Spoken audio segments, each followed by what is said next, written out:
Don't throw away your old knitted sweaters before you have seen this. I'm going to show you how you can upcycle your old knitted sweaters in the best possible way. Hi everyone and welcome back to my channel. My name is Rebecca and I redesign old thrifted items and I show you step by step how to do it. Today we are going to upcycle old knitted sweaters and we're going to make them into mittens and beanies. I'm going to show you how you can make the most easy pattern and I'm going to take you step by step how to do it yourself. You can just follow my guide and you can do this to anyone. To transform your old knitted sweaters into mittens and beanies is such a good hack because you can take care of the parts of the sweater that is still looking nice. I use the sweater that I have been wearing a lot and it's just not looking good anymore. I transformed it into mittens for my 5-year-old, 1.5-year-old, and for myself. I made hats for my 5-year-old. I even made this little pom-pom detail on the top of the hat using some real fur that I was given a long time ago. You can use whatever sweaters you have, but I would suggest using 100% wool just because wool is such an amazing material and it's natural and it's self-cleansing. For the inside of the mittens, I have just used fleece. That was something that I already had in my sewing stash. Just use something that is a little bit thin because if you combine two very thick materials, it's going to be very hard to sew and it's going to be very stiff when you wear it. I really hope that you guys enjoy this tutorial and that you will give it a try. Let's get started.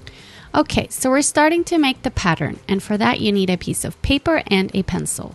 We're hiding our thumb inside of our palm and we need to have some movements for our finger inside of the mittens. We also need some extra fabric below the elastic we're going to install around our wrist. Next, you're going to roughly draw a shape around your hand, leaving some room for your fingers to move. Then go ahead and make a mark where you're going to install the elastic. This is going to be right in your wrist area. Next, place your hand inside of the shape. This time you don't have to hide your thumb, but we're going to take the crease of the thumb and we're going to make a little mark inside of that crease. And we're going to draw a horizontal line about 2 to 3 centimeters in. It depends on the size of your thumb. Next, make a new mark at the top of your thumb and roughly make a new rounded shape. Connect the rounded shape with the horizontal line and continue the line all the way at the bottom of the mitten. Next, cut out the shape in about 1 to 2 centimeters seam allowance. The thicker the fabric, the wider the seam allowance should be. Next, copy this shape on another piece of fabric.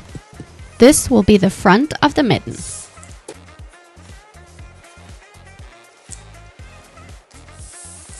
Now we're going to continue on the back part. Now we're going to cut away 2/3 of the thumb part from the horizontal line and all the way down to the bottom of the mitten. You're going to cut this piece out. This biggest pattern piece is your back palm. Next, overlap a piece of paper over your back pattern piece and copy the full length of the thumb part. The thumb pattern piece serves as 2 patterns in one. The inside of the thumb is the top part only, and the outside of the thumb is the whole piece. Mark the horizontal line. Cut out the thumb part with 1 centimeter seam allowance. Here I actually forgot to add the seam allowance, but remember to have 1 centimeter seam allowance all the way around.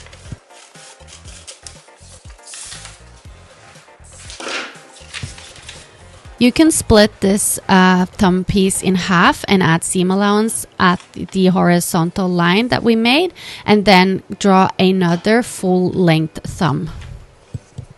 Or you can just use this as 2 patterns in one and just remember to add seam allowance on the shorter part. And we're also going to add 1 centimeter seam allowance where we cut away the thumb part on the back pattern piece. I'm just drawing the seam allowance on another piece of paper and then I'm taping it onto the thumb part. Lastly, I'm just marking where the elastic should go on the patterns, and now you should have either 3 pattern pieces or you should cut the thumb part in half and have 4 pattern pieces, depending on what you want and what you prefer.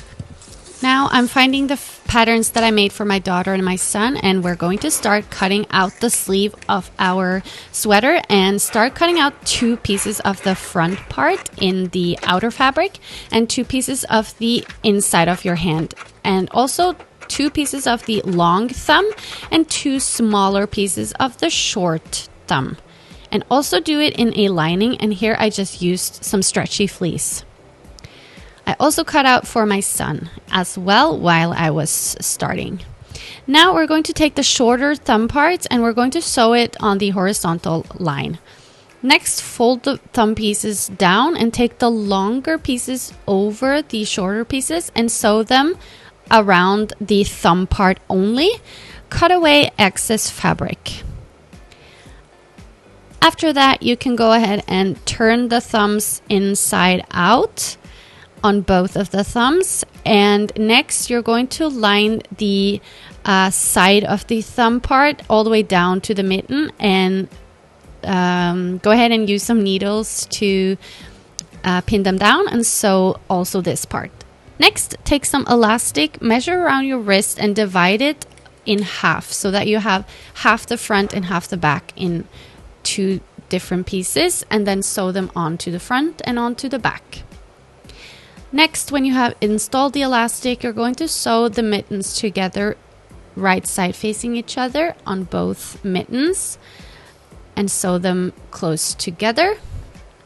Next, take the mitten right side facing out to see that everything is nice and sewed together. Now we're going to do the exact same thing with the fleece except for the elastic. So sew the fleece mittens together without the elastic, and then you're going to take them right side or wrong side out and put them inside of the mitten so that the fleece is right side on the inside. Then on the edge of the mitten, fold down the edge 1 centimeter in and then pin along the edge, and use a lot of pins so that everything is nicely tucked in. And then we're going to sew this together using a needle and thread and sew it by hand. So I'm just sewing 1 stitch on the wool and 1 stitch on the fleece, back and forth, and pulling the thread so that it looks nice. Next, I decided to decorate the mittens with some kitten whiskers and a nose and some small little eyes. And this was just me trying out a design. I am not an embroiderer, so this is something very simple that anyone can do. Now we're going to start making a little beanie for my oldest daughter, and I just measured her head and I divided it by 2, and then I measured the length.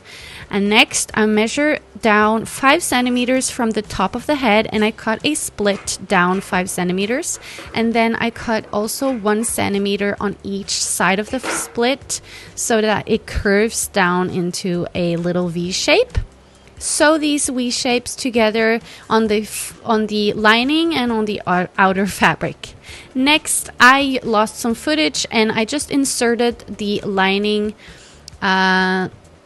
inside of the hat, and I just folded the edge inside, and then I sewed it together by hand. So this is a super easy beanie way to make beanie, but I lost some footage, so I'm really sorry about that. I didn't push record. For my son's hat, I did the exact same way as my daughter's, except for that I elongated it with 6 centimeters. Next, I cut out 2 strips of fabric in the outer fabric, about 3 centimeters wide.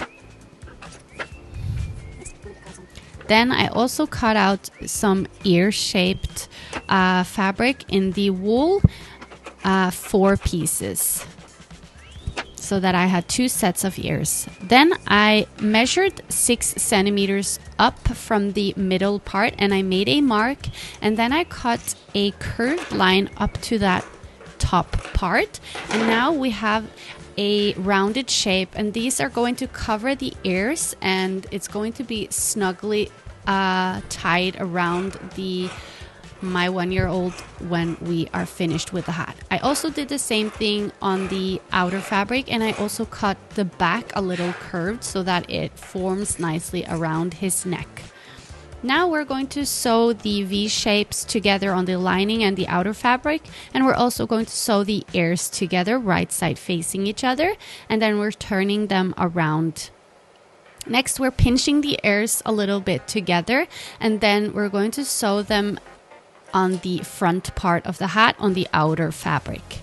Sew them together, and when you're happy with the placement, you're going to sew the back hat together with the front, and also do the same thing on the lining.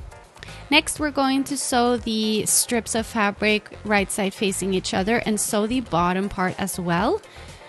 Then check the hat that everything is nicely placed and also on the lining. Fold the strips of fabric right side facing out. And these are going to be the ties that we're having on the hat. Next, fold the outside of the hat wrong side facing out and take the lining right side inside of the hat and line up the seams together, and then tuck the strips of or the ties inside of the hat and line them in the side seam. Sandwich them in between the side seams and then pin them in place and sew around the whole hat, and leaving a little room at the back of the hat so that you can turn the hat around. Next, you can go ahead and turn the hat around. And this is the best part when you're sewing hats and you're turning them around and everything is nice and finished. Next, you can go ahead and fold. I forgot actually to add a little tag inside of the hat, which is something that I usually do when I'm sewing hats. I just like to add a little tag. So I sewed it inside afterwards. And next I folded the back part of the hat and I sewed it by hand. I also made him some matching little mittens in the same way I did with my daughter, except for elastic in the wrist because it's just so tiny that I just couldn't do it.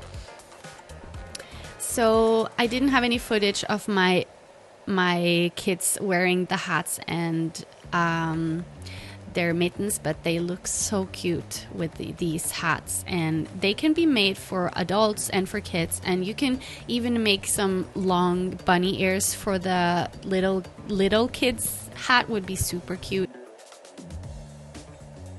That's it for today's video. I really hope that you guys enjoyed it and that you will give it a try.